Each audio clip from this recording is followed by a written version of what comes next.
अस्सलाम वालेकुम पाकिस्तान। कैसे हैं आप? सब खैरियत से होंगे।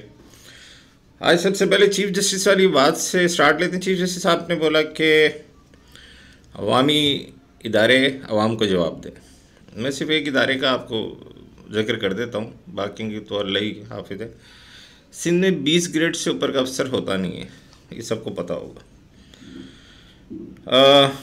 सिंध बिल्डिंग कंट्रोल अथॉरिटी जो कि गैर कानूनी तामीरात को देखता है, उसकी अगर आप बिल्डिंग में जाना चाहें ना तो नीचे 3 से 4 अदद गार्ड हैं उस बिल्डिंग में। वो आपको जाने नहीं देते बगैर ताल्लुकात के। यानी अगर वो कंप्लेन करने भी जाए ना तो आप ऊपर नहीं जा सकते। वो इतने बदतमीज़ और बदतहजीब गार्ड होते हैं कि आपकी सोच है। और वो किस ग्रेड के होते हैं आप अंदाज़ा कर लें कि वो सिक्योरिटी गार्ड हैं। सिक्योरिटी से मुराद वो बेसिक बल्दिया के या सिंध बिल्डिंग के अपने गार्ड, जो भी कह लें आप, सरकारी गार्ड हैं बहरहाल। वो आपको ऊपर नहीं जाने देते। अब उनको जवाब दे कहाँ से होंगे? यानी आप जब तक ताल्लुकात नहीं हो, सिफारिश ना, ऊपर ही नहीं जा सकते। बाकी अथर मनुल्लाह साहब, उन्होंने बड़ी आज बात की आज़ादाना इज़हारे राय के बारे में। ये वही अथर मनुल्लाह साहब हैं जिन्होंने नवाज शरीफ की जान की गारंटी मांगी थी। तो किस हैसियत में मांगी थी उन्होंने जान की गारंटी? क्या ये खुदा हैं या सामने वाले को खुदा समझ रहे थे? आप चीफ जस्टिस से आपको केस देख के फैसला करना चाहिए था, ना कि आप हुकूमत से किसी की जान की गारंटी मांगें। जान की गारंटी कोई नहीं दे सकता, वो रब जानता है कि कौन कब तक ज़िंदा रहेगा। तो आप अपने गिरेबानों में भी झांकें। मेरे मुअज़्ज़ज़ जज साहिब, बहुत शुक्रिया। और फ्री बिजली देना, यानी फ्री यूनिट 300, कोई 200, अब्बा की जागीर है कि बांटे चले जाओ। इसका बोझ किस पे पड़ेगा? फ्री 300 यूनिट जिसके अगर आपने कर दिए 200 यूनिट फ्री कर दिए, बोझ पड़ेगा 300 वाले से या 200 वाले से ज़्यादा पर। वो है मिडिल क्लास तबका। बिजली चोरी जहाँ होती है वहाँ आज भी हो रही है, उसको कोई नहीं रोकेगा। कच्ची आबादियाँ हैं जो कि कब्ज़ा ग्रुप जिसको आप कहते हैं, मिसाल के तौर पे कराची में पहाड़गंज का इलाका है, वो बिजली देते ही नहीं है। अच्छा, वहाँ के इलेक्ट्रिक वाले घुस भी नहीं सकते। जिस तरह वो लड़की वाली वीडियो देखी थी, उस लड़की का 11,000 का बिल था। वो लड़की गलत थी, हमने उसकी मजम्मत की कि उसको नहीं मारना चाहिए था, गालम गलोच नहीं करनी चाहिए थी, बिल्कुल गलत था। लेकिन क्या के इलेक्ट्रिक वाले ये पहाड़गंज की बिजली चोरी को रोक सकते हैं? वहाँ जा सकते? नहीं जा सकते। वहाँ बिजली चोरी होती है और इतनी चोरी होती है वहाँ इनके मेरे ख्याल में 10% रिकवरी होगी। वो वहाँ लाइट, वहाँ बिजली, अच्छा पहाड़ के ऊपर पानी भी जा रहा है, गैस भी जा रही है, सब इलीगल घर बने हुए हैं, कोई टैक्स नहीं देता, कुछ नहीं देता। अब यहाँ बात आती है लसानियत की। भाई ये लसानियत की बात नहीं, कानून की बात है। मैं भी उधर घर नहीं बना सकता, जो रह रहे हैं वो भी गलत रह रहे हैं। तो ये जो आप फ्री बिजली यूनिट का जो लॉलीपॉप दे रहे हैं ना, ये ना दें। इससे बेहतर है कि आप एक ऐलान करें, ये बाकी अपनी इंतखाबी मुहिम का हिस्सा बनाएं कि हम अगर इक़्तिदार में आए तो जितने सरकारी अफसरान को बिजली यूनिट जो फ्री यूनिट्स दिए जाते हैं वो हम बंद कर देंगे। बहुत फ़ायदा होगा इसका, बहुत फ़ायदा होगा। आप किसी को 1 यूनिट भी फ्री ना दें भाई। उन सरकारी अफसरान के जो फ्री यूनिट्स हैं उसको बंद कर दें, ये वादा करें तो बात बनेगी। ये लॉलीपॉप नहीं चलेगा फ्री यूनिट वाला ना। ये इसका बोझ पड़ेगा भी आवाम पर, मिडिल क्लास पर। कराची का मिडिल क्लास तो वैसे ही तबाह है और तबाह हो जाएगा। बाकी कि वो 300 यूनिट वाला फ्री, उसका ऊपर वाला अभी तो आप बिजली दे नहीं पा रहे हो। लोड शेडिंग हर इलाके में मौजूद है। जहाँ लोड शेडिंग नहीं है वहाँ बीच में कभी भी लंबी लाइट भी चली जाती है। अच्छा, इस बिजली चोरी में ना जमात इस्लामी का किरदार बड़ा, ये मुनाफिक जमात इस्लामी वाले ना बहुत ही, जमात गैर इस्लामी मैं इनको कहता हूँ इसीलिए कि ये खुद तो कुछ करते नहीं, किसी को करने भी नहीं देते। जबकि इलेक्ट्रिक बिक रही थी, इनकी एक यूनियन थी 82 के नाम से, वो पेश थी बेचने में। फिर इन्होंने एक फर्जी मुजाहरा करा कि इतने लोग नहीं निकालो, 4,000 ये वो फलाना, अपने लोग खपा दिए इन्होंने। और उसके बाद जो बेचारे बाहर के थे वो रुल गए। पैसे से लेके बहरहाल वो फारिग हो गए उधर से। तो ये जमात इस्लामी बिजली चोरी में पहाड़गंज वाले इलाके में मुलविस है। खुदा की बस्ती की तरफ बाकायदा इनका नेटवर्क चलता है बिजली चोरी का। इन पर के इलेक्ट्रिक हाथ नहीं डालेगी क्योंकि सियासी मसला आ जाता है ना। और आज वो उछल कितने रहे, बेचने में भी यही लोग थे, सब शामिल थे। कोई जमात गैर इस्लामी वाले अकेले नहीं थे, इसमें सारे ही शामिल थे कि इलेक्ट्रिक को बेचने पे। किसी ने आज तक इस पर बात, कोई भी नहीं करेगा इस पे बात। ये जमात इस्लामी वाले तो हर चीज़ में ढोंगे, हर चीज़ में एहतजाज है। अब मेयर कराची काम कर रहा है, भाई अच्छा करने दो से खुदा के लिए, उसका हाथ बटाओ। जहाँ काम नहीं हो रहा उसको वहाँ भी बुलाओ, प्यार से बुला लो। सियासी इख्तलाफ हर चीज़ नहीं जी, ये नहीं करेगा, बदमाशी। अच्छा, जमात इस्लामी वाले बदमाशी भी बहुत करते हैं, काम खुद तो करते नहीं, दूसरों को करने भी नहीं देते। ये बड़े ही जो है ना कि दो मुई सांप हैं।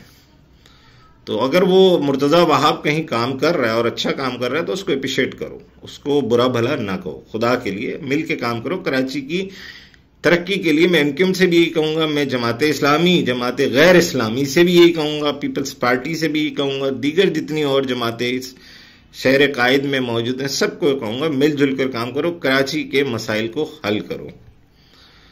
और ये लॉलीपॉप, फिर बोलूंगा, फ्री बिजली यूनिट वाला लॉलीपॉप देना बंद करो। आप नहीं दे सकते, इसका बोझ आम सार्फ पर जो ऊपर 300 से इस्तेमाल करता है उसी पर डालना है आपने, तो वो तो बेचारा मर ही जाएगा।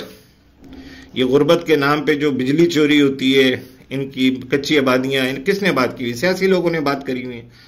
तो इनका बोझ आम सार्फ पे ना डाला जाए। बड़े आपकी बहुत मेहरबानी होगी, लॉलीपॉप देना बंद कर दो। सिर्फ उनकी बिजली यूनिट जो फ्री देते हैं आप सरकारी अफसरान को, वो बंद कर दो, उससे बड़ा फायदा हो जाएगा। सियासी जमातें जो है वो बाकी काम करती रहें, अपने सियासत करें, इसमें तो कोई वो नहीं है। आपका हक है भाई सियासत करना। मैं फिर बोल रहा हूँ, मेयर कराची को काम करने दो।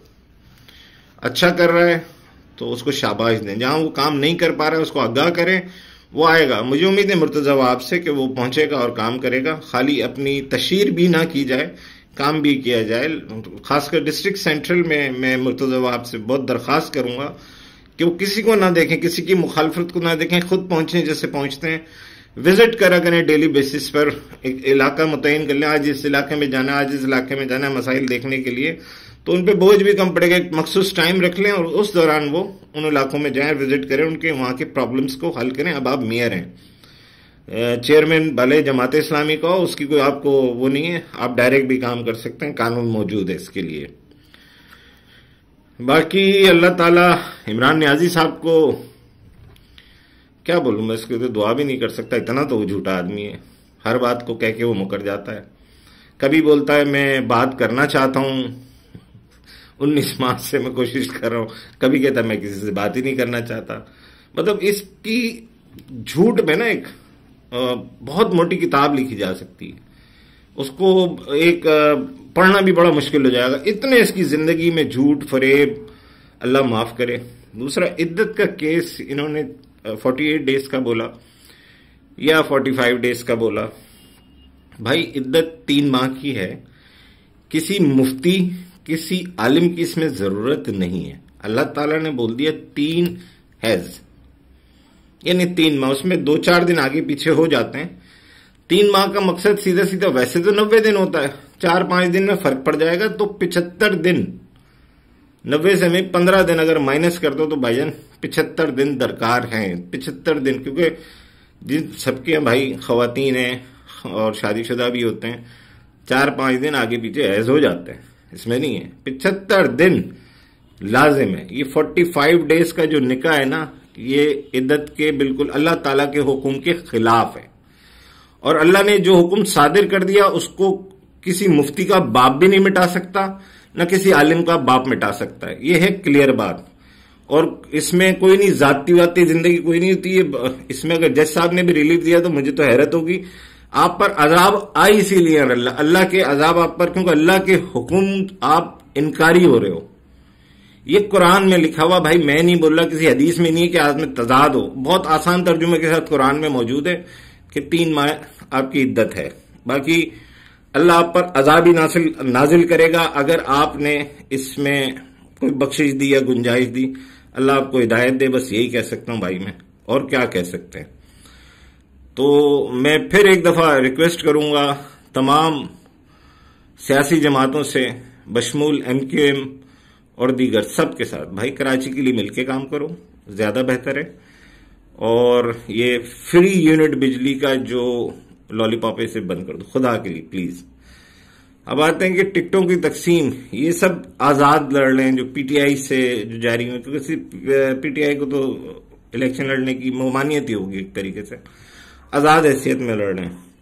अब जब ये असेंबली में पहुंचेंगे तो आजाद हैसियत में उसके बाद इनको ज्वाइन करना है किसी, कोई बहुत से वो लौंडे लपाड़े बोल रहे हैं ना कि PTI में आ जाएंगे, वो PTI तो है ही नहीं, आ कहां से जाएंगे बेवकूफ के बच्चों। खैर आजाद हैसियत में अच्छा मोरसी सियासत हलीम आदिल शेख माशाल्लाह खुद 2 हल्कों से लड़ रहे हैं और 2 भाइयों को भी टिकट दिया हुआ है। इसको नहीं कहेंगे मोरसी सियासत, अपने कोऑर्डिनेटर, बड़ी लंबी लिस्ट है इसकी, सारे फ्रॉडिये जो इसके साथ थे, लैंड ग्रैबर भी है भाई, मैं बस ज्यादा अब क्या बताऊं, सबूत भी किसने दिए मैं बता दूं तो बहरहाल वो एक दोस्ती का पर्दा है उसमें ना, कि लैंड ग्रैबर भी है, सबूत भी है, नैप के केसेस भी। बहरहाल सिस्टम का हिस्सा बनकर रहेगा तो चलेगा, वो सिस्टम का हिस्सा है। अपने तमाम करीबी वो जो है ना उठाई गिरे उनको इसने टिकट दे दिए हैं कराची के अंदर, तो माशाल्लाह जीत तो बड़ी भरपूर होनी है। क्या हाल होगा इनका वो दुनिया देखेगी इस दफा। ये पूरे पाकिस्तान से 40-50 सीटें निकालेंगे, इससे ज्यादा निकालेंगे, वो भी आजाद होंगे। तो असेंबली में जाके कानून बना हुआ है कि उनको कोई ना कोई पार्टी ज्वाइन करनी होगी। तो वो जो बिलावल जो है ना ऐसी नारा नहीं मार रहा है कि हम आजाद के साथ मिलके जो है वो हुकूमत बनाएंगे, वो इसी बुनियाद पे कह रहा है। और मैंने बार बार कहा कि एक जरदारी पूरी PTI पे भारी, तो ये जितने भी आजाद जीतेंगे ना, ये अक्सरियत इनकी जो है वो पीपल्स पार्टी ही ज्वाइन करेगी PTI वालों की। करोड़ों रुपए की टिकट लेकर, करोड़ों रुपए खर्च कर कर ये MNA MPA बनने जा रहे हैं। आपके ख्याल में कितने बेवकूफ हैं ये, और इनके असासे कितनी तेजी से बढ़ते हैं ये भी आपको पता है। माशाल्लाह एक केस खाली मुराद सईद का 2018 में आए थे ना भाई, मिनिस्टर बने थे, 3 साल 10 माह, खाली HBL वाला केस 7 अरब रुपए का टिक्का लगाया उसने, केस है उसके ऊपर। एक केस खाली ये जो आया, जो इसने लियारी एक्सप्रेस का ठेका दिया, और वो दिया भी पीपल्स पार्टी वालों को, वो एक अलग स्टोरी है, कितना उसमें खाया इसने, वो भी खुलेगा केस। तो ऐसे ऐसे तो बहरहाल आप सबसे मेरी इल्तिजा है कि मैं बार बार कहता हूं अच्छे लोगों को मुंतखब करें, पार्टी देख के ना करें। ये गधे घोड़े खंबे की सियासत हम 91 कराची वाले बादशाह शऊर रखते हैं, इसमें देख चुके हैं गधे घोड़े और खंबे और कुत्ते की सियासत को ना, ये देख चुके हैं। तो अच्छे बंदे को देखकर मुंतखब करें, उसमें ये ना देखें किस पार्टी से ताल्लुक रखता है। आपका हमदर्द है, आपके काम करेगा, आपके लिए हाजिर होगा, आप उसको वोट दें ताकि वो आपके मसाइल हल करे। उम्मीद है कि आप अपने वोट को कास्ट भी करेंगे और एक अच्छा बंदा चुनेंगे अपने लिए, क्योंकि आपके वोट की ताकत से ही वो जो है ना असेंबली में जाता है, तो वहां जाके वो क्या करता है उसके जिम्मेदार भी आप होते हैं। Thank you very much. हाँ, एक चीज और बता दूंगी, पूरी पाकिस्तान की फौज पाकिस्तान की अमन की भी जामिन है, इसकी रखवाली की भी जामिन है। पाक फौज ना होती नहीं, पाकिस्तान होता ही नहीं। ईरान ने शरारत करी, मैंने पहले कहा था जवाब देंगे, अवामी मंगों के एन मुताबिक जवाब दे दिया। अभी अफगानी ये जो छोड़ के गए अमेरिकन, इनको तालिबान को, किराए के कातिल और क्रैक के फौजियों को आजकल ये शरारत कर रहे हैं, इनको भी जवाब देंगे इंशाअल्लाह ताला। तो पाक फौज पर अपना एतमाद हमेशा जैसे आप रखते हैं वैसे ही रहेगा, पूरी कौम का है, ग्राउंड रियलिटी यही है। और दूसरा, मैं जलसे जुलूसों सर्वेस को मैं नहीं मानता, कम से कम भाई असल ताकत उसी दिन पता चलेगी जब आप वोट डालेंगे। जो पार्टी जीतेगी बस वही जीतेगी। ये सर्वे वर्वे कोई मायने नहीं रखते कि हमारे साथ इतने हैं, हमारे साथ इतने, कुछ नहीं मायने रखते। अपना मुंतखब नुमाइंदा बेहतरीन चुने ताकि आपकी जिंदगी आसान हो। पाक फौज जिंदाबाद, पाकिस्तान पाइंदाबाद। पाक फौज है तो पाकिस्तान है। अस्सलामु अलैकुम वरहमतुल्लाहि वबरकातुहू।